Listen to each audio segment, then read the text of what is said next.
According to reports, explosions were heard and air raid sirens sounded in Jerusalem as the US-Israeli war with Iran entered its second week. As per reports, at least 3 explosions were heard in the city. Over the past 24 hours, 6 air raid alerts have been issued across Israel. Authorities are urging the public to remain alert and follow all safety directives.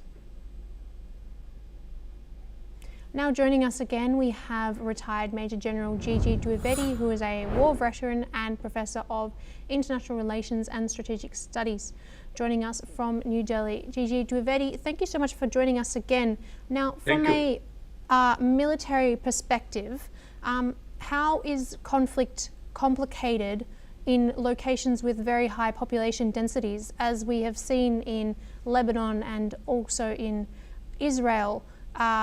700,000 people were needed to be received evacuation warnings overnight. From a military perspective and your experience, how does this complicate conflict? Well, to be whenever you have to fight in the areas where very close proximity of civil population, there is always a concern of collateral damage.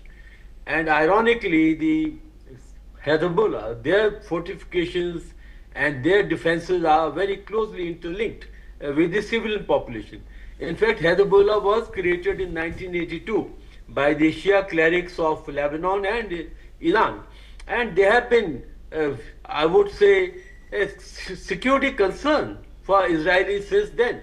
And off and on, they have undertaken major operations. In 2006, there was a 34-day operation across the Litani River.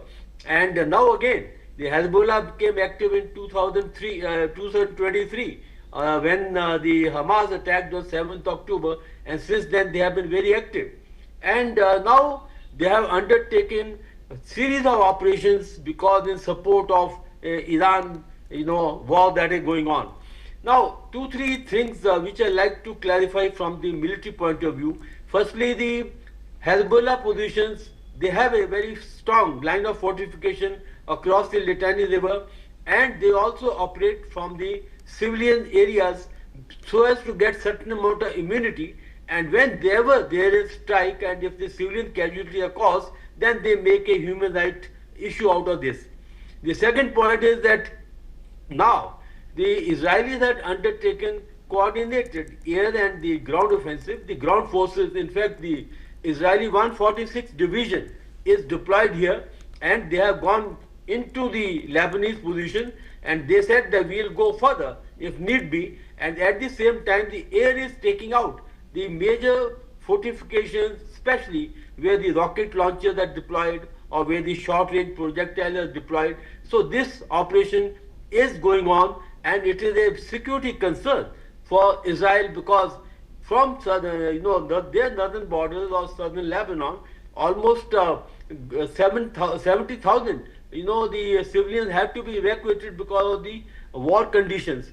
So therefore, this front is very sensitive, very active, and Israelis are carrying out very targeted operations, and in fact also engaging the Hezbollah leadership in Beirut. But the point is that these operations are likely to go on because proxies like Hezbollah also have joined the war, and they will be supporting the Iranians through the operations on the northern border of Israel, that is from the southern Lebanon. Ruby. Yes. Now, why would we have heard the air raid, the development about blasts in Jerusalem? We've heard about developments happening in Lebanon, but why would there be blasts happening in Jerusalem right now in the West Bank? Well, the point is that these militias, these small groups, they are active all over.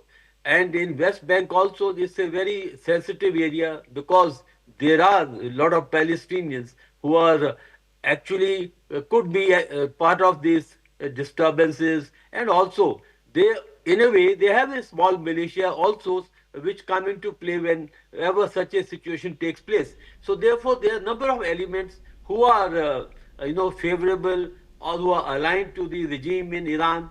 So these sort of small-scale skirmishes also take place, and there are firefights, and they have been known to fire rockets not only from the side of I would say Gaza, but here also there are certain elements who are quite active and also undertake these small scale skirmishes, operations, firing rockets.